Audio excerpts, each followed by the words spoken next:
Trong Đấu La Đại Lục, ở những tập tiếp theo, Đường Tam sau khi lấy được mạng ba huynh đệ Thiên Quân Nghĩ Hoàng và gấp thu hồn hoàn của nó, anh ấy đã liền đột phá 96 cấp.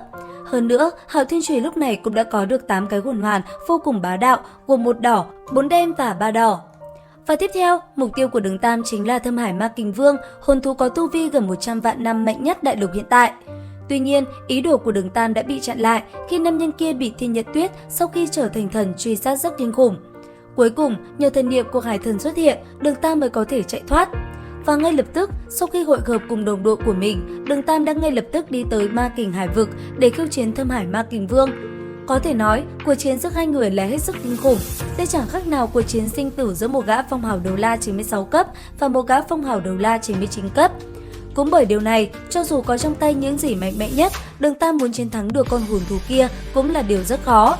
Tới cuối cùng, nhờ có sát thần lĩnh vực biến dị, sau khi bạo tạc liền lúc 6 cái hồn hoàn trên Hạo Thiên Chùy, Đường Tam mới có thể giành được chiến thắng. Sau đó, dùng thủ pháp ám khí đường môn là Bồ Đề Huyết, Đường Tam đã chính thức lấy được mạng của Thâm Hải Ma Kình.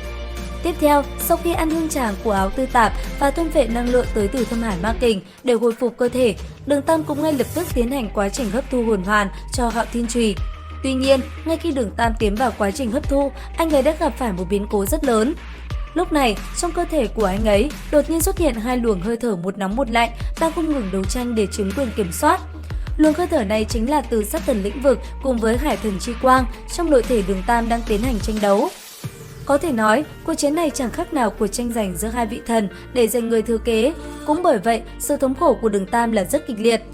Lúc này đây, Đường Tam phải chịu sự dày vò đối với thân thể là vô cùng khủng khiếp, từng luồng năng lượng không ngừng đánh sâu vào trong cơ thể, nhất là sau khối hồn cốt, nó không ngừng bị luồng năng lượng tới từ sát thần lĩnh vực trùng kích vào nhằm loại bỏ đi năng lượng hải thần vốn đã ăn sâu vào nó.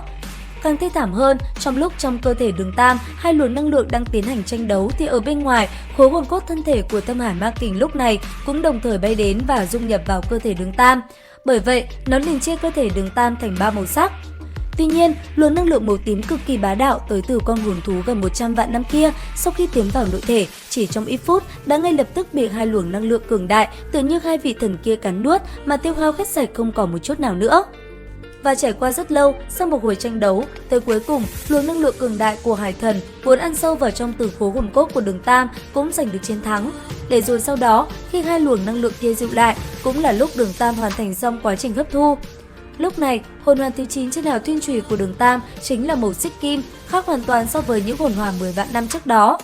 Và sở dĩ tu vi của Thâm Hải Ma Kình chưa đạt 100 vạn năm, nhưng hồn hoàn mà Đường Tam hấp thu lại có màu xích kim cũng bởi trong quá trình hấp thu, không biết vì lý do gì, cái hồn hoàn này đã đột phá cực hạn và trở thành hồn hoàn 100 vạn năm.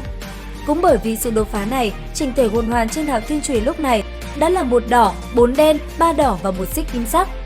Và nhờ có được hồn hoàn thứ 9 và khối hồn cốt thân thể, Đường Tam cũng hoàn thành khảo hạch thứ 8 của Hải Thần. Sau đó, ban thưởng là vô cùng hậu hĩnh.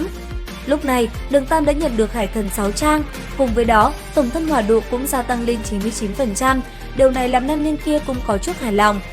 Càng làm Đường Tam vui sướng hơn, nhờ việc hấp thu năng lượng tới từ Thâm Hải Ma Kình, hồn lực của anh ấy đã đột phá từ 96 cấp lên thành 97 cấp, mà sau khi hoàn thành quá trình hấp thu hồn hoàn và hồn cốt, Đường Tam lại liên tiếp nhảy 2 cấp đột phá cảnh giới 99 cấp, tuyệt thế đấu la và được thành tựu bán thần. Có thể nói, hồn hoàn và hồn cốt của Thâm Hải Ma Kình Vương tuy ẩn chứa năng lượng khổng lồ, thế nhưng nhiều nhất cũng chỉ có thể giúp Đường Tam đạt đến 98 cấp mà thôi. Sở dĩ anh ấy có thể đột phá đến 99 cấp chính là nhờ những thống khổ kịch liệt lúc trước. Cũng nhờ sự chung kích giữa 2 luồng năng lượng thần cấp đó, thân thể Đường Tam cũng được cải tạo lại. Và sau đó, khi nó thích nghi được cũng là lúc anh ấy đột phá. Có thể nói, đạt được hồn hoàn cùng hồn cốt 100 vạn năm, cùng với đó là 99 cấp hồn lực, thu hoạch của Đường Tam lần này là quá lớn đúng không các bạn?